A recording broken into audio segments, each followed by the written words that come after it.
رسول الکریم اما بعد اعوذ باللہ من الشیطان الرجیم بسم اللہ الرحمن الرحیم وَلِكُلِّ جَعَلْنَا مِنْكُمْ شَرِيعَةً وَمِنْهَاجًا صدق اللہ علی العظیم۔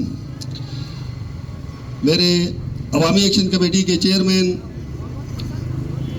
سوشلسٹ، کمیونسٹ، اسلامسٹ، نیشنلسٹ پارٹیوں کے سربراہان اور سب سے بڑھ کر گلگت بلتستان کے باشعور باشندگان جو ہیں، ان سب کو میرے طرف سے دلی طور پہ سلام عقیدت ہو۔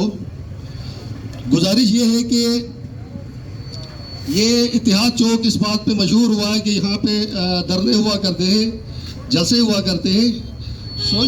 سوچنے کی بات یہ ہے کہ یہ آخر ہم کیا ہر دفعہ یہاں آ کے دھرنے دیتے رہتے ہیں؟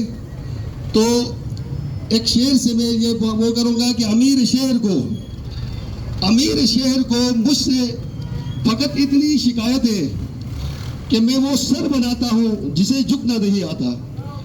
تو یہاں پہ وہ لوگ تشریف فرما ہے جو وقت کے یزید کے سامنے سرنگو ہونے کے لیے تیار نہیں ہے، ورنہ معاشرے کے اکثریتی لوگ جو ہے، جس میں ہر طبقے کے لوگ ہیں، 52,000 تو ہمارے ملازمین لیے ہوئے ہیں جو سرکار کی خدمت کر رہے ہوتے ہیں، کچھ درباری ملا بھی ہیں جو ان کی معاونت کر رہے ہوتے ہیں، کچھ لوگوں کو آج کل یوتھ کے نام پہ بیوقوف بنا رہے ہوتے ہیں۔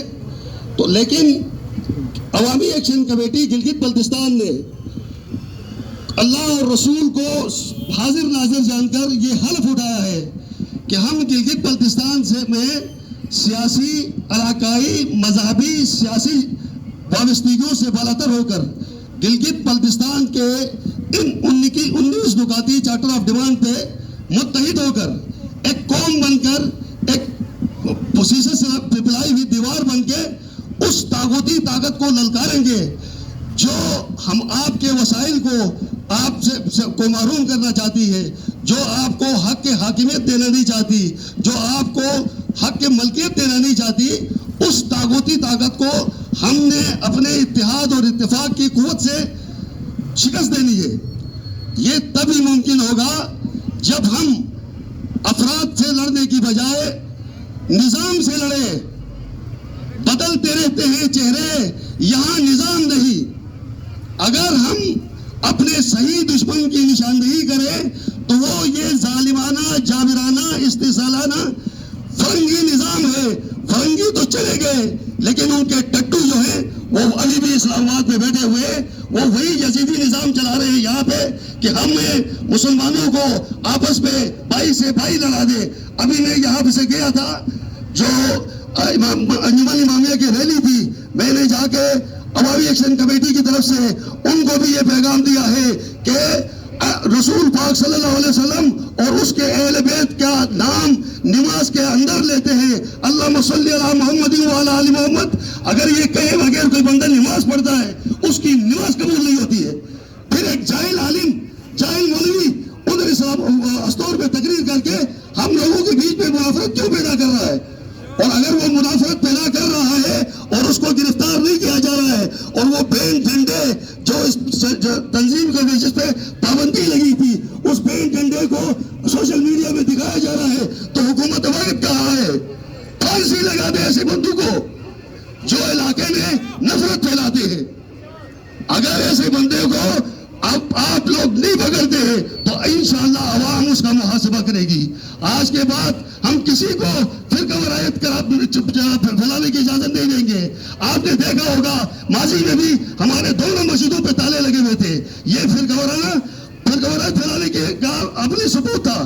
40 دن تک کوئی بولا نہیں ہے، کسی نے مسجد کا دروازہ کھولا نہیں ہے۔ اب اگر یہ مسجد زمار نہ بنے، یہ یہاں پہ اللہ اور رسول کا، دین کا، امت کو متحد کرنے کا، احیاء دین کا پیغام ملے تاکہ لوگ مسجدوں کا رخ کریں اور ہم ایک اچھے مسلمان کی طرح ایک قوم بنے۔ اگر علماء یہ کردار ادا کریں گے، وہ علماء حق ہے، ورنہ درباری ملا تو یزید کے دور میں بھی تھے۔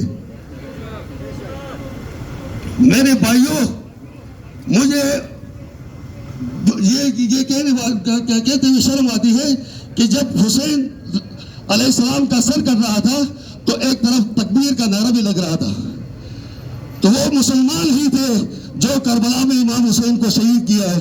آج بھی وہ یزیدی جو ہے ابھی بھی موجود ہے. ہمیں ان کو پہچاننا پڑے گا. آپ لوگوں کا اصل مسئلہ جو نظام بدلنے کی میں بات کر رہا تھا، ایک نظام بدلے گا کیسے؟ میرے بھائیوں، آج سے پہلے ہم لوگوں نے ہمیشہ مراحت کی بات کی ہے. کبھی گندم دے دو، نوکری دے دو، لوڈ شیڈنگ ختم کرو، فلانا کرو، فسانا کرو. یہ وہ چھوٹے چھوٹے آپ کے جزیات ہیں. آپ کا اصل مسئلہ اختیار لینے کا ہے. میرے بھائیوں، اگر آپ اختیار لو گے تو اپنے فیصلے خود کرو گے. اگر کوئی آپ کے اختیار کے بغیر کوئی کام کرے گا تو آپ اس کا گریباں ہوگا اور آپ کا ہاتھ ہوگا. لیکن بدقسمتی سے وہ اس اسمبلی کو آپ لوگوں نے اپنا اختیار دیا ہے جو 26ویں آئینی ترمیم ہوتے ہوئے ان کو پتہ بھی نہیں تھا کس چیز پہ دستخط کر رہے ہیں. تو اصل میں جن کو وہ تھا، وہ ممبروں کو بھی پتہ نہیں تھا کہ 26ویں آئینی ترمیم کی صورت میں مجھ سے کس چیز پہ دستخط لے رہے ہیں. تو ایسے اسمبلی جسے آپ قومی اسمبلی آپ پاکستان کہتے ہو، اس اسمبلی کے نیچے بیٹھ کر اگر کوئی بندہ، اگر کوئی سیاسی جماعت، اگر کوئی مذہبی جماعت یہ سمجھتی ہے کہ یہ اسلام آباد کے بندے ہمارا مسئلہ حل کریں گے، میرے بھائیوں 77 سال گزر گئے ہیں. مزید 77 سال آپ دیکھ لیں، یہ ہونا نہیں ہے. اس لیے آپ کا واحد مسئلے کا حل بااختیار آئین ساز اسمبلی ہے. میرے بھائیوں، آؤ ہم اپنے ریت رواج کو، ہم اپنے رواجوں کو اپنے آئین کا حصہ بنا دیں تاکہ کوئی بندہ اس آئین کے خلاف ورزی نہ کر سکے. اس چوک پر بیٹھا ہوا میرا ایک پولیس انسپیکٹر، ایک جج کا، ایک جنرل کا، ایک وزیر اعلیٰ کا چالان کاٹے کہ آپ نے گاڑی غلط چلائی ہے، اور ایک آزاد عدلیہ ہو جو آئین پر حلف کھا کر آپ کو انصاف دے دے.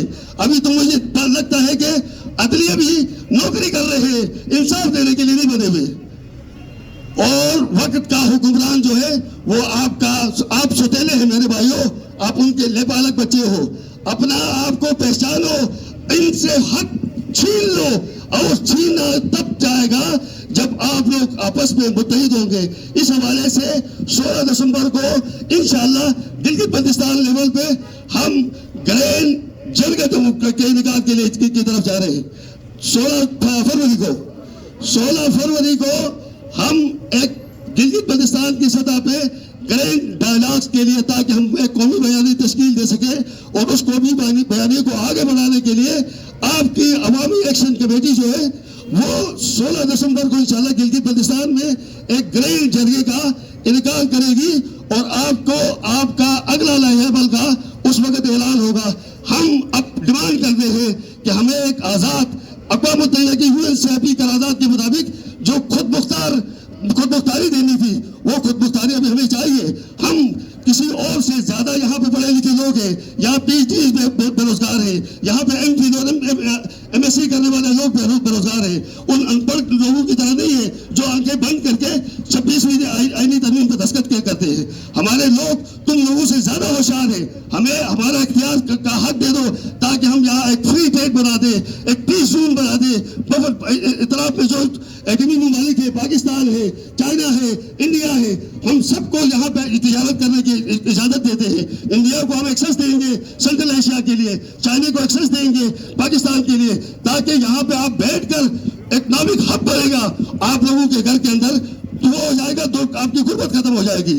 اور دوسری بات جو سب سے بڑی بات ہے، کل رات کو میں نے دیکھا بجلی کے حوالے سے ہمارے سیکرٹری واٹر اینڈ پاور، اللہ کا شکر ہے کہ اس نے یہ وہ جانا کہ جی عوام کے سامنے آ کے اس نے ایک سوشل ٹاک کیا ہے. ساتھ بیمان شاہ بھی ساتھ تھا.